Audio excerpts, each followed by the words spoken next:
Good afternoon, and welcome to this afternoon's discussion of investigative podcasting. This is almost the last session of the African Investigative Journalism Conference. There's one more this afternoon, and that will be a wrap. It's been a month of incredible feast, a feast of information and discussion and debate, and I hope you've enjoyed it. I'm tempted to say, well, they're saving the best to last. And certainly, I think we're going to have a fascinating discussion today on this topic. My name is Franz Kruger.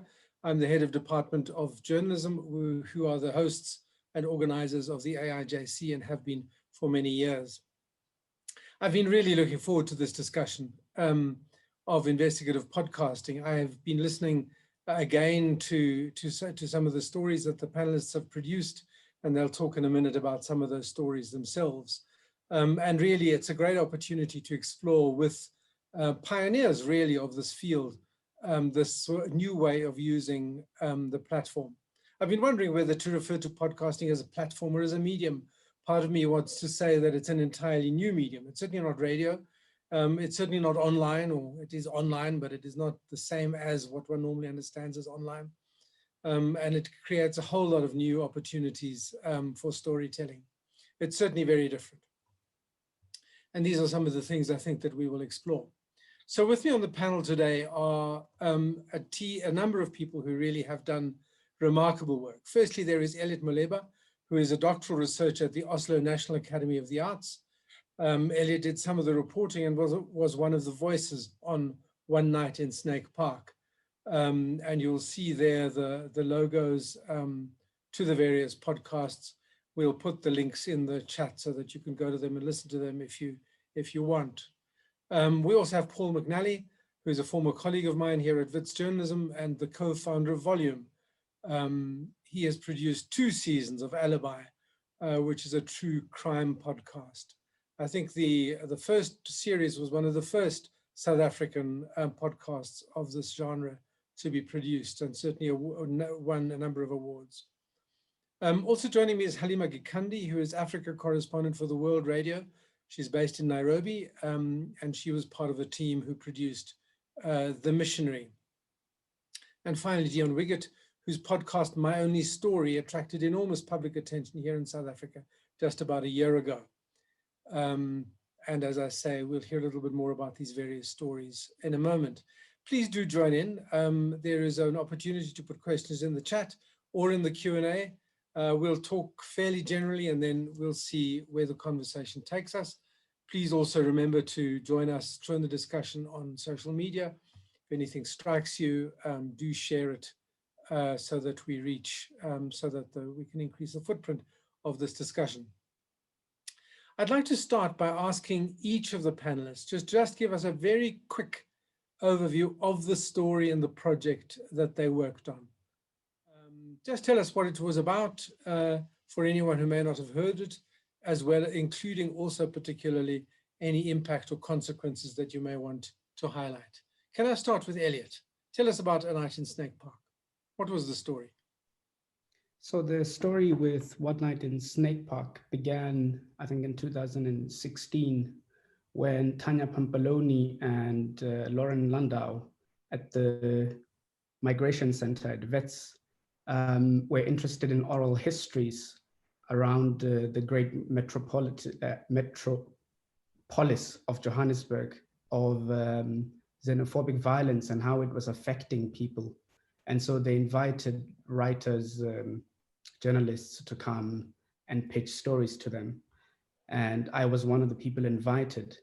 And what I was really interested in was how the violence affected bystanders. So people who were not directly involved in the violence, whether they were victims or perpetrators, but those who were family members, for example. And I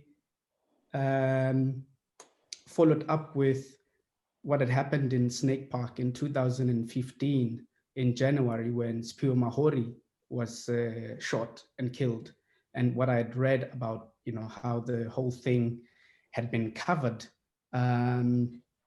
And I went there to see the mother And when I met the family and asked them about how the story had been covered in the media and their position and how they'd been affected by what was happening, I came to realize that the family actually didn't really know much about how the story unfolded, what unfolded in the court, for example, and how the story had been covered further in the media.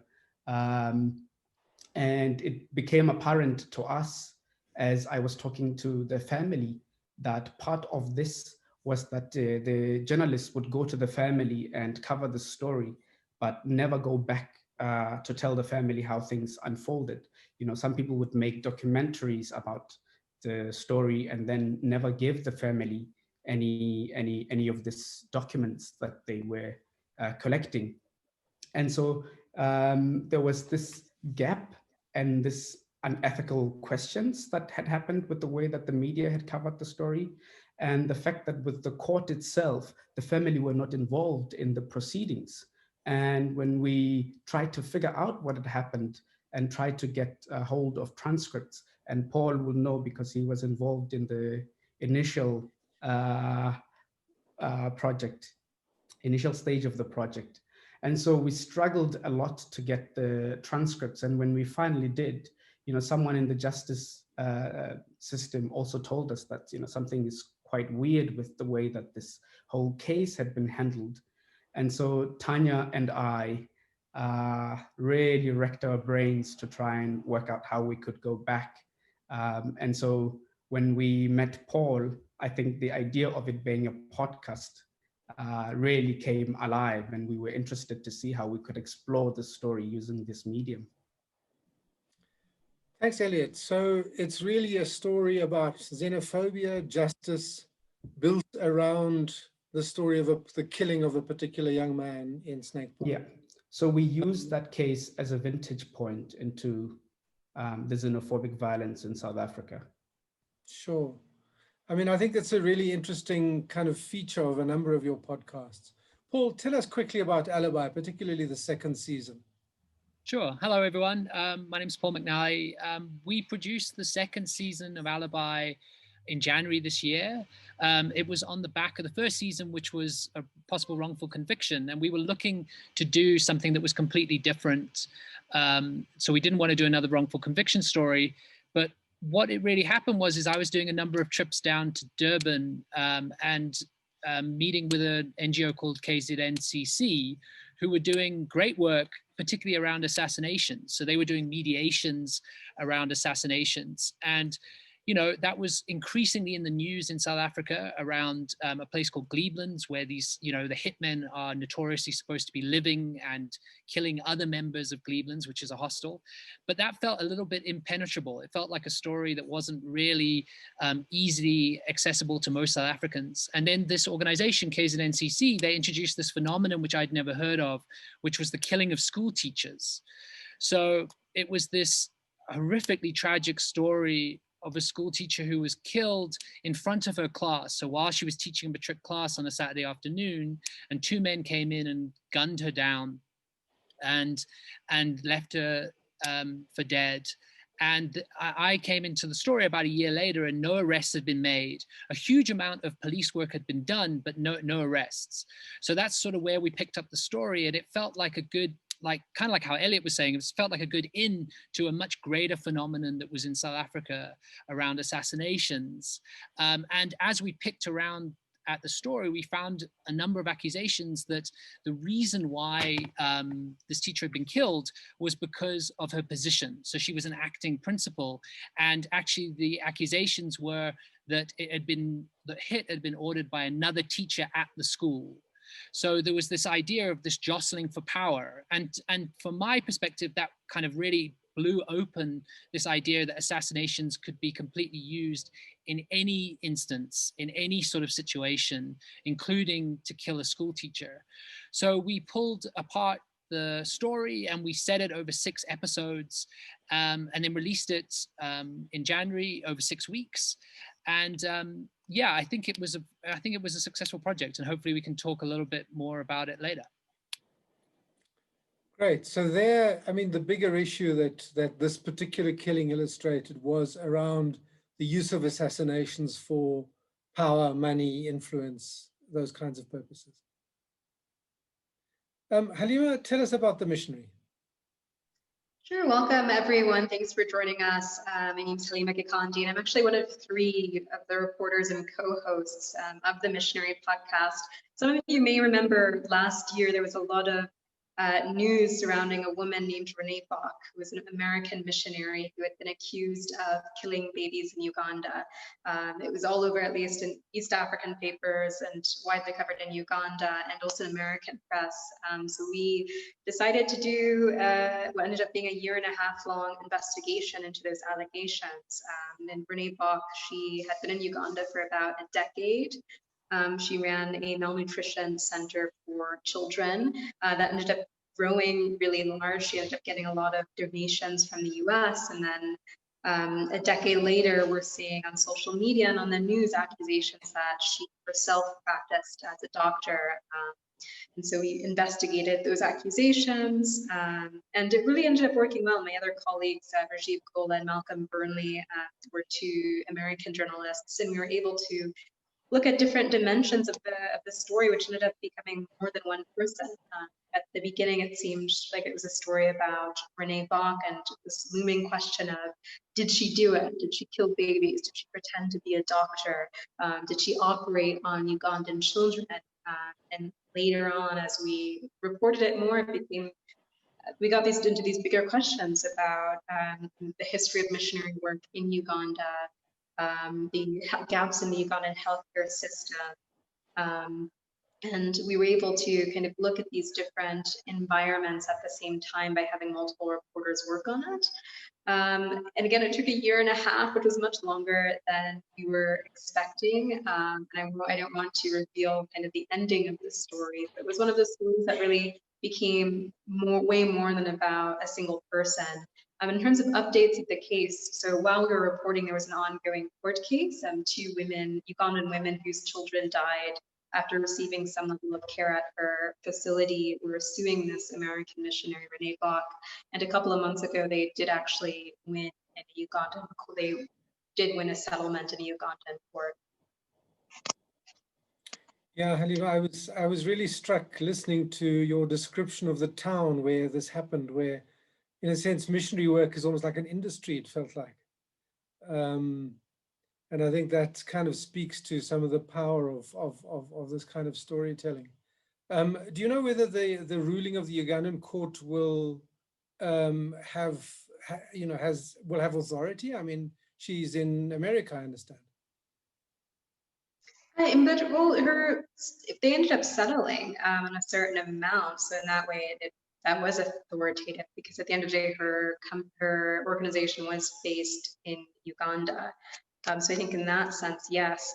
There were others who, especially activists, who wanted to see Renee Bach, go to prison. When it comes to kind of that type of question about penalties, that's a bigger question. She's currently in the United States. But there wasn't an actual settlement at court for those 2. Sure, thank you. Dion, I mean, your story is, of course, a much, much more personal story. I mean, tell us about My Only Story. Good afternoon, Frans. Good afternoon, everybody. My name is Dion Wiggett. I am the writer and host of My Only Story, a podcast and a live investigation. I am not a journalist. I've not been a journalist for 20 years, but I wanted to catch a journalist who was also a serial pedophile. Here's how it comes about. At the end of 2017, my father dies, and I start thinking back about all kinds of things I had buried in my memory for a very long time. And so a few months after my father's death, I started to think about a man I hadn't thought about in 20 years. His name is Willem Breitenbach. He was a journalist at the Burger newspaper in Cape Town, and he took me under his wing when I was the editor of my high school newspaper. So began my sexual grooming, which culminated in raping me in the mouth when I was 17. When I became aware of the continuing injustice, I decided to do something about it. But I wanted to do it in a meaningful way. So I thought, well, in order for me to get, a sense that I'm making a larger difference, what I need to do is disrupt his pattern and have a larger voice than just me saying Willem Breitenbach is a child rapist, which he is. So I co-published with News 24, who covered the story as it unfolded over 4 weeks in a series of episodes, in 4 episodes. We attempted to create a kind of national manhunt because we only revealed the identity of the perpetrator in episode 3. But I also tried to write a procedural to kind of really figure out what a podcast can do in terms of serial storytelling and how a non-fiction piece of storytelling can work like a television drama, full with a protagonist and a quest and surprising reversals and rising stakes and complex characters in conflict. Because I do think it is important for us to acknowledge that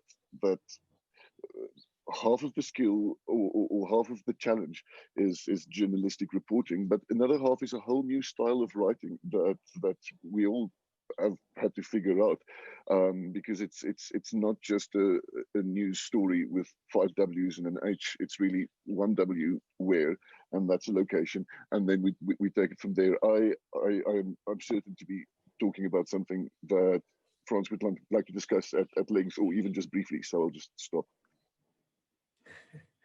Thanks, Dion. I mean, I see Halima nodding to the point of this is a different kind of storytelling. How is it different? I mean, how do you script and tell these stories successfully, Halima? I mean, just to give you an idea, I think we did about a year of just reporting and about 6 months of scripting and structuring and restructuring. That was much longer than we anticipated.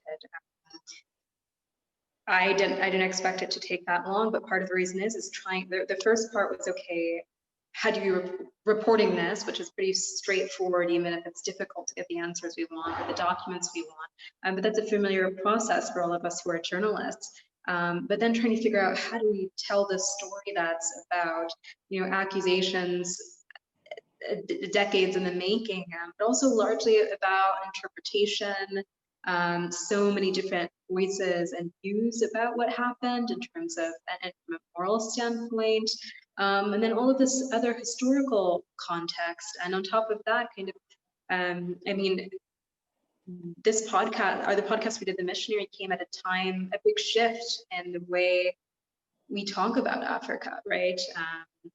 People are much more willing to be skeptical and critical of foreign engagement, missionaries or aid workers otherwise here. So it was a really timely moment and discussion, but then trying to figure out how to tell a story that began about a decade ago while keeping in mind this current discourse and all of these other elements was really difficult. It really took us about 6 months to come up with a structure for 8 episodes in a way that's coherent, because it's not a book.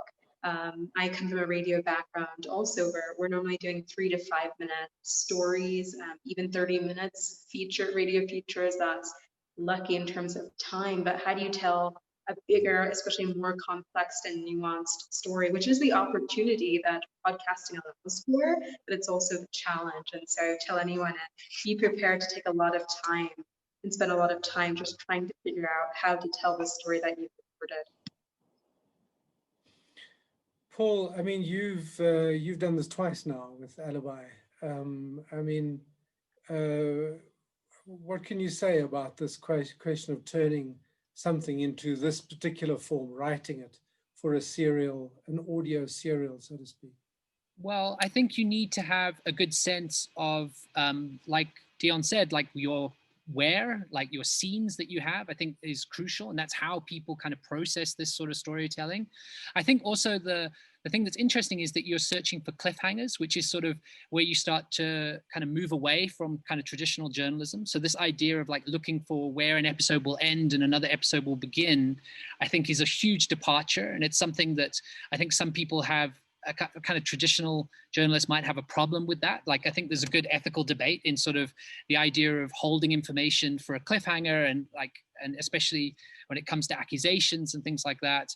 But I think, you know, what's powerful about it is the fact that you have this huge amount of, it demands a huge amount of empathy for your listener, like the person who's consuming this material. You really need to kind of think about how are they doing it, and they can only do it in a linear fashion. They can't go back, really. You can't lose them at any second. So you have to constantly, and that's what the scripting, why Halima was talking about why the scripting takes so long, is that you're constantly trying to think about, like, where are you confusing someone, where are you losing them, and you can't, you know, you don't want to leave anyone behind, right? And that creates like a huge amount of intimacy between you as the presenter or the host and the listener. And I think that's also what's exciting about it. I think that's why people are able to now consume these huge investigations, where they might not, especially in a place like South Africa, where there isn't a huge amount of written, you know, we don't have like a New Yorker or something like that, where there's good feature journalism where people can just read huge pieces. And now podcasting is really taking that place, which is very exciting. But I also think it's kind of challenging in terms of what people are willing to consume. So I think it's all good, but as I say, it takes a huge amount of time, and it is fraught with you know, journalistic ethical conundrums here and there. Yeah, I want to come back to this question of the scale of these projects. But Elliot, I mean, listening to Paul, it makes me feel like a podcast is a bit more like a book than like journalism. I mean, book chapters end on cliffhangers, don't they? Yeah, and I mean, what I really liked about our process was that there was, we had journalists and me, who's coming from a writing background, and Rasmus, who later joined us, who works for Sound Africa, and so he's been making podcasts forever. And that mix for me was really interesting, because suddenly you could do something that is not quite typical in the way that investigations are reported. And for our story, you certainly have so many big elements that you have to cover. You know, we had police corruption, xenophobic violence, the court justice, the community, you know, the violence that has happened, and, you know, finding ways to piece all of that together was really interesting when you have so many people who come from different backgrounds, all trying to kind of locate a key entry point that would allow a diverse reading. And also, I think, you know, what's really interesting about podcasting, because of these many elements that you traditionally don't find in investigative journalism, particularly in the written format, is that, you know, then text is quite heavy. You know, people must read the work, whereas with this, people can listen. And, you know, with listening, it can be anything from music to ambience, and ambience is really important, connecting it back to what Dion and Paul were saying about, and Halima were saying about the where. You know, how do you tell people where they are if they cannot see it? You know, you have to take them there through the audio medium, which, you know, was quite interesting for me, since I've not really worked like this. And can I jump in on that point? Just kind of as Sure. Adding on to that. I mean, I came from a radio background, but The Missionary was my first long-form investigative story, and there were times where I was so focused on getting the facts. Even in the back of my mind, coming from a radio background, I knew everything Elliot was saying, that I need to make sure I'm recording ambiance where I am. I need to make sure. And for those who aren't familiar, when we say setting the scene, we mean, you know, if you're going into a law office, or if you were in a market, record that sound so that later you can. That's what we mean by building a scene around it. And there were times where I was just so focused on getting the facts. And this is where it's perhaps helpful to have a field producer, which we didn't have, where, you know, months later, I thought, oh, this was such a strong piece of information or a moment, but we couldn't quote unquote build a scene around it. So that's why from the very beginning, it's important to keep in mind the sound that you're recording. Record sound of footsteps, record sounds of, if you're interviewing a woman and she has children, record the sounds of a baby crying there, or again, market sounds, transport sounds, because you'll need that later. Audio is great because it can bring you in, but in these types of stories, it can also be restrictive when you don't have it. And I think that's going back to perhaps the professional debates around podcasting, which I think are healthy to have, is at what point are kind of just the simple fact of what audio you do or do not have kind of shaping the story you're telling. And that's something that I struggle with, but now kind of keep in mind. Yeah, and whether you can use FX, for instance, or audio that you haven't recorded on the scene. I mean, that's a kind of an old radio discussion, I suppose. Dion, I mean, you came to this audio in a very, to this medium, if it is that, from a very different kind of background. I mean, what was your process of exploring the medium, the platform, and what it needed? Not that dissimilar from what everybody else does. I think the key point is, well, there are a number of key points, and I agree with everybody, which never makes for an interesting discussion. But it is crucial, two things. Audio or podcast audio or serial podcasts are deeply visual. And the point of doing scenes is that is how we tell stories, and that is how we think of stories. You will never tell your wife or husband the story without first saying where you were. So this morning I went to the post office. Great, I'm picturing a post office. That's the W out of the W's and H that makes that is most important. So a scene has a location, an action, and the reason.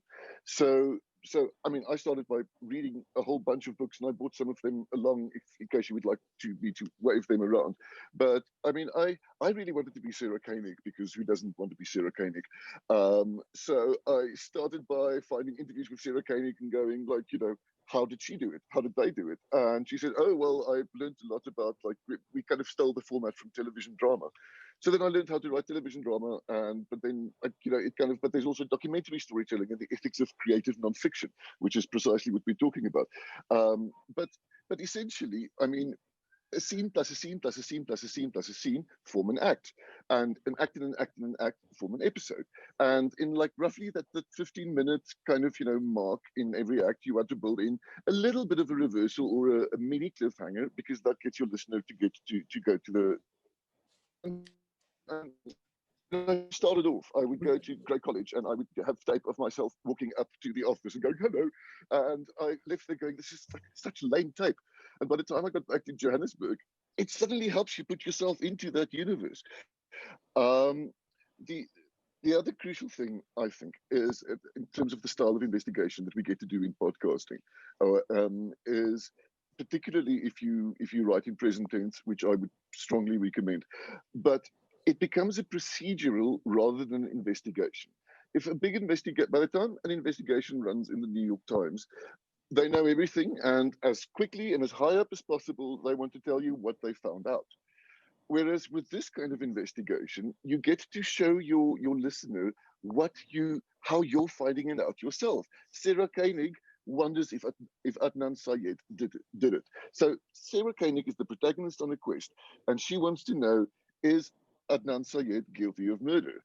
And then through the course of 11 beautifully narrated episodes, she goes, I just don't know. Maybe I should phone Nisha. What about the Nisha call? It's not like I've listened ever to Serial by micro highlighting these points. But it's you get to take your listener along every step. It's the difference in excitement between saying, I walked down the back of the house and I found the kitchen door open. Rather go, I walk down the back of the house. I spot the kitchen door. I try the handle. It is open. So just fucking, we're all grown-ups, right? But just without even swearing, you can just yes. I'll stop again.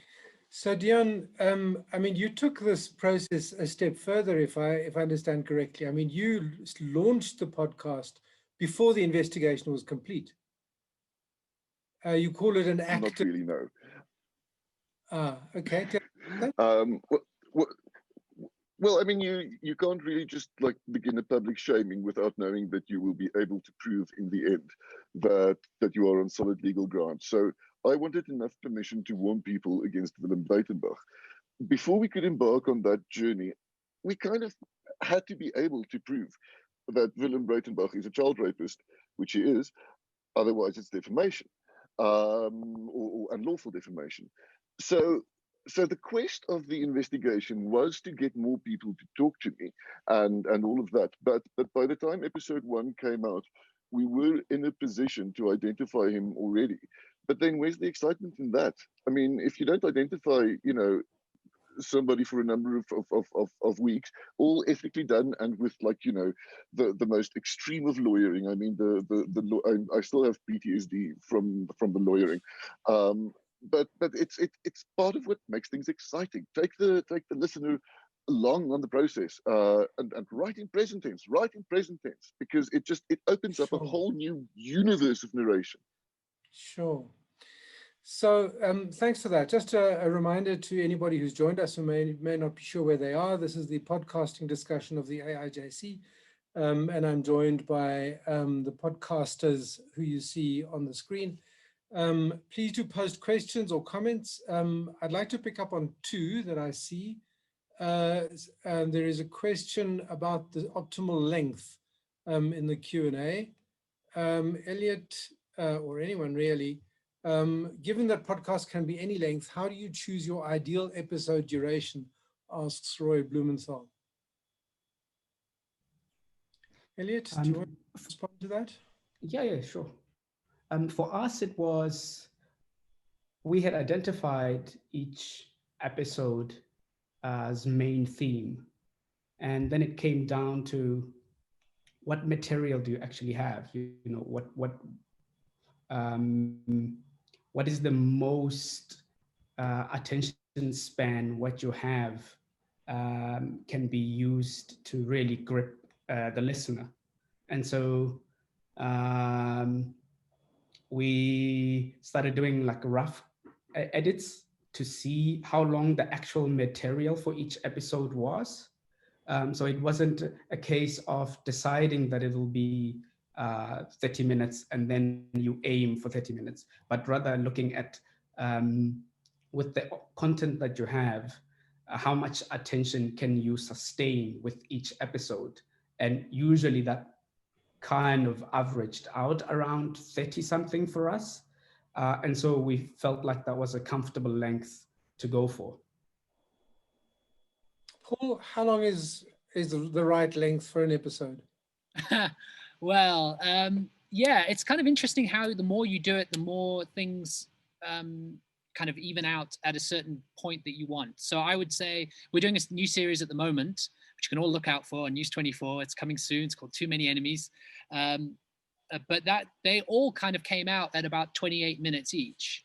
And it's just about, like, I think once you get into more practice with the scripting and the material that you want to put in, and that even informs your reporting process, the more you kind of do these sorts of investigations that are split into a certain number of episodes, the more you kind of get an instinct for length. I mean, I've always felt that like an episode length should really be how long it takes you to do one thing, which I think is kind of like how long does it take you to do the washing up, or how long does it take to drive to work, or something like that. And that's kind of where you're meeting your listener. You've got to kind of think about, like, people are not like sitting down in an evening and listening to, not always. I mean, I do, but you don't sit and listen to 4 episodes of a podcast all in one go, like sitting on the couch. You're kind of meeting people in their daily lives. And I think that's what informs the length as well. Halima, earlier on we were talking about this technique of telling the story around the narrator's discovery, right? So the journey of investigation becomes the kind of the backbone. Is that a necessary technique? I know that you've all used it. I mean, is it necessary to do that for podcasts, or can one imagine using other ways of tackling an investigation or narrating an investigation? Good question. No, I don't think it's necessary at all. everyone has to make a decision about how present you as the narrator and reporter are or are not in your story. And I know there's a lot of debate about it. We've seen in some of the earliest American investigative podcasts, like Serial, for example, the reporters were very present in the storytelling. So it was very different from, let's say, the BBC even feature story where the reporter is just presenting the information. It's less about their own experience and reactions to it. But those are editorial decisions that you make, and I think either are fine. In fact, I found it a bit challenging. We kind of had decided, because we had three hosts, and in order to kind of allow our audience to get to know us and for it not to be too confusing, essentially switching between episodes, having different people, we did kind of personalize our relationship to the story a bit. And I found that as a kind of a straight radio broadcast reporter, a bit challenging to do. It wasn't my natural instinct, but I think it's something we're seeing a lot. At the end of the day, do what you're comfortable with. It's not at all necessary. And I do think as journalists, we have to make sure we're still doing journalism in that way. And because I think that it's easy then to perhaps, there's a danger of going into the end where you're editorializing a bit and you're personalizing it a bit too much, and especially with the story that we were doing, which was emotionally charged for a lot of people, whether or not they supported this missionary or not. You have to make sure you're still being a journalist, I think. And yet that process of telling a story with the voice of a narrator really does lend itself to that technique, doesn't it? I mean, you're telling the story through somebody's eyes in a much more direct way than perhaps in print. Elliot, sorry, Halima. No, I'm saying this, but you'll realize, I think, once those in our audience start writing the script, you'll realize there are so many different layers and how present you as the narrator actually are, and how revealing you are about what you're thinking about. Your response, for example, you may interview somebody and decide in a script to say, oh, I was blown away when that person said that, or oh my gosh, I couldn't believe when they said that. So there are ways you can script it that really reveal yourself and your internal workings as the narrator and reporter, or you can decide not to. Either of those are fine, but you'll realize, yes, it's narration. Of course, there's a certain level of intimacy people have to you, but there's such a big range in terms of how actually present you as, or me as Halima, as a person, people either get to know me or not. Those are just decisions people have to make as reporters. That said, again, be careful, because again, this is still journalism. I mean, Paul, there's a line in Alibi 2 where you do exactly that, isn't it? Where you say, I couldn't believe what I just heard. Yeah, probably. Also, I mean, I totally agree what Halima's saying, but also some things happen to you when you're doing this kind of reporting, which I feel lends itself much more strongly than if you're doing something in print. Or like there was a stage in Alibi when I was going around this community, and one of the people that I'd been told was one of the suspects, started following me around. So they started following me, and you can actually hear it on the tape of me being followed around by one of these suspects as they kind of track me through this area. And that's great tape to have. Like, it's really interesting to kind of put that on, and it's a real drama that you can kind of utilize. So I totally agree with Halima in kind of in that it's not the only way to do it, but when something lands in your lap and you're out there and reporting, and something can kind of happen to you that would be very difficult to kind of describe in print, but it's actually happened to you and you can hear the fear in my voice when that happens. That's just like when you get home, you're just like, it's total gold, right? You know, that kind of emotion that if you display sincere emotion, and your characters display sincere emotion on tape, that really brings people in like nothing else. And I kind of, you know, that's what gets me so passionate about this medium, and kind of being able to kind of display that in a way that's authentic. Sincerity is the key word also. You know, make sure the audio you're getting, the reactions you're getting, if it's sincere, I think that shows. but don't try to create things that aren't there, because that's journalistically unfair. But go with the sound that's there. Just make sure you're always recording. Yeah, exactly. Because there are times where afterwards I was like, oh, or my producer would ask, oh, did you have that on tape? And somebody had said something great. No. Yeah, it's the worst. Dion? That said, great tape often has to be created in the sense that you have to, if you don't have tape of something, then figure out how you can be a part of that situation. So in episode 1 of my only story, I recorded tape outside the house of the perpetrator, because it's not like, you have audio of him having sex orgies with teenage boys, but by standing outside his house and by walking past the house and by recording how I feel, and as Paul said, hearing that fear in my own voice. I mean, when I drove away there, I'm like, oh, that was shit. I got horrible tape. I mean, I couldn't sound confident on any of it, and this will be entirely unusable. But we are terrible judges when we are in a situation where it's actually usable tape.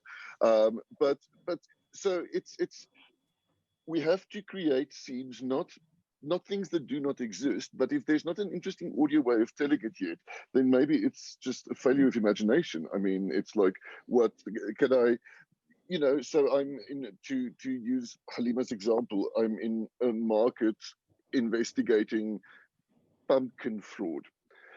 It is unlikely that I'm going to pick up under that, sound of pumpkins being defrauded.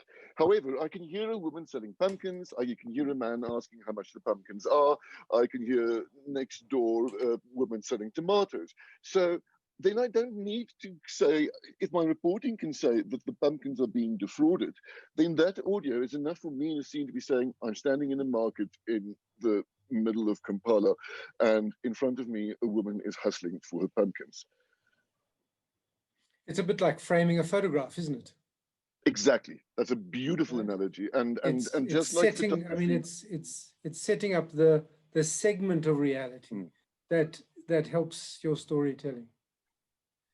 It's like B-roll for video, but we're doing it for radio. Sure.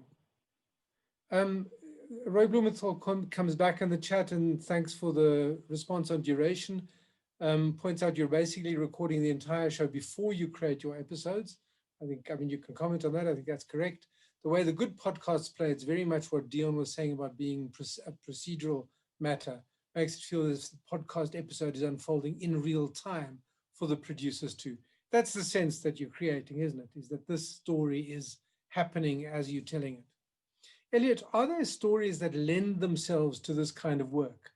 I mean, I was thinking about this discussion beforehand and listening now to Dion. I mean, what you're looking for is audio. You're looking for emotion. You're looking for, as Halima says, sincerity. You're not looking primarily for documents. You're not looking for data analysis. I mean, I would struggle to see, Halima's not sure. I'll hear your input. But, it would take a different kind of approach, let me put it cautiously like that, to create an investigative podcast series around the Gupta leaks, for instance, to use a South African example. Are there particular kinds of stories that lend themselves to this? Actually, I'm interested to hear what Halima has to say, because, I don't come from an investigative journalism background, and I'm not sure if, from my perspective, if this reads very well, because, I'm a playwright. And so this was, a different challenge for me, or a different entry point. So maybe Halima, you'd like to say. Halima, say you can do any story as a podcast. I would say not necessarily. I think, of course, stories that are nuanced. If there's a story that, for example, the story about the missionary had been done a lot in short news form, and I don't think it's at all you can do justice in a short form to this story, because it's so nuanced. There are all of these background relationships and animosities between the characters that you can't explain in short form. but that are relevant even journalistically in telling. And so I think this story was prime for doing it in long form. Now my response to the data is I'll just caution people is you still need to do that work, right? You still need to make sure we have a lot of boring documents. I mean, especially because there's an ongoing court case. We were constantly looking over court case files, and I used those files to find a lot of sources. There were a number of nurses who were listed, names who were listed in the court files, and so I had to do all of kind of the boring journalistic work, go to the Uganda Nurses Council, track down these nurses' names, find them. Sometimes the audio wasn't great, but you always have to do that work as well. I just, yes, emotion, that's what we want to hear. But make sure you're not forgetting all of the other parts of journalism that you need to be doing. Maybe people will never hear that. I think sometimes they think about how an audience who may listen to the missionary might not realize how many more people we interviewed, right? That didn't make it into that story, or how much legwork we did reporting wise. That just wasn't, we say it wasn't sexy enough to make it into the podcast. But we did do all of that work. And I think that's you have to do that. Ekonda Daniel says in the Q&A, they like what you said about recording natural sound to build a podcast. What do you do when you don't have natural sound? I think we kind of covered that. I mean, Dion was talking about, finding creative ways of setting up, getting that sound even if you don't have it naturally. But also sound, I think will stay with me. Sound effects are fair game. Remember that there are libraries and libraries and libraries of sound effects, and if places like freesound.org, where people upload. When I went to the market in Kampala, I uploaded my pumpkin audio, and then one day when a kid in Brazil wants to do a story about pumpkins, pumpkin audio exists. Sound effects are part of what you are allowed in this medium. You don't have to have the sound of a car that was your car driving up there. There is enormous discussion about creative nonfiction ethics, and the kind of podcast that I think we all do is it is creative nonfiction. It is the same ethical principle as creative nonfiction, and it's exactly like Fadima said. It's Halima said. All of the journalism still has to be done. But rather than writing it into a roaring package, you need to write it into a podcast, and you need to learn new skills beyond journalistic skills in order to write a gripping episode or a gripping series. And I actually wanted to go back to what Halima also said about doing a lot of reporting that doesn't make it into the podcast. I'm sure that all four of us here would know the enormous amounts of information that we were able to find out that just couldn't fit into the podcasting. And I think, Franz, to your question, that like now we are doing a long form piece, and suddenly you're starting to see how there is great a lot of that information somehow now is lending itself quite well into the written form. But it wasn't, as Halima said, sexy enough maybe for a podcast. And so there are some distinctions, I think, that one can make between these mediums, that, just some stories work better or are more suited to certain mediums than others. And that, it's not all the information that you found that should necessarily go into the podcast. It's about trying to figure out the thread that makes sense for what people can really take away from what you've discovered. Because you don't, podcasting doesn't necessarily mean overloading people with too many loose ends that, may be interesting in their own, but not really supporting any sort of bigger narrative that you're trying to create for your listeners' listening experience. So you still have to kind of contain yourself to what is really, really relevant for what you want to say to your listener. I agree completely. Sorry. Go ahead, Dion. No? No, please carry on, because I'm sure you have like proper questions rather than just my remarks. It goes where it goes. It is entirely right in that it takes, we get so much more than we were bargained for. And what I would recommend to all podcasters is, once you do have more than you bargained for, do write a book, which is incidentally available nationwide. Any bookstops ordering, take a lot. And so it's a great, like, yes, I mean, it's just general piece of advice. I don't know how that got here. I was about to say that, actually, to mention that you'd published a book out of the podcast, so that was moving from one medium to the next. I mean, this thing about having more material than you need is true for any good journalism, I think. You need to have enough so that you can choose the bits that tell the story. You know, it's not a rubbish bin where you put everything in that you can possibly find. You just want to make sure, though, that you have the sound for the most important parts of this story. I think, going back to your question, is can anything be a long form investigative podcast? I think everything, as long as there's sound.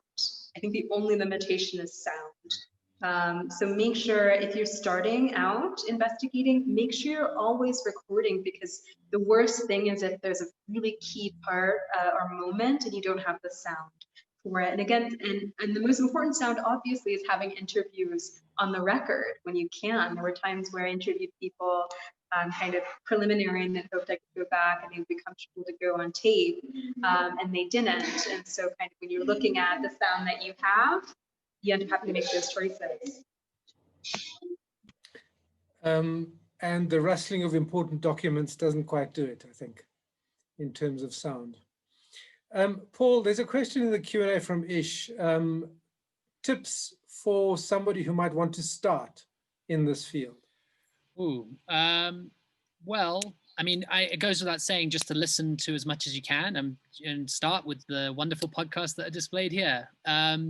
Also, I would kind of think that what I find really was really good at the beginning was scripting and recording your own voice. So, I mean, there's the reporting side, which we've spoken to about. So I assume when someone's coming to this medium, they're already a journalist, or they're already, you know, have the opportunity to write something maybe as a long feature. And if they want to kind of convert that into a podcast, I would, first of all, I wanted to say, back on the last question, not everything can get converted into something like this. It's not just about being able to record. It's also having people that can explain your story, which sounds strange, but it's like when you know, TV journalists talk about how there's not good visuals for a story. It's similar in audio, in the fact that if you can't find someone that can very you know, succinctly and adequately explain your story to you, then you don't really have a story. Like, and I think that's something that kind of and you can cheat. You can find someone who's juxtaposed to that person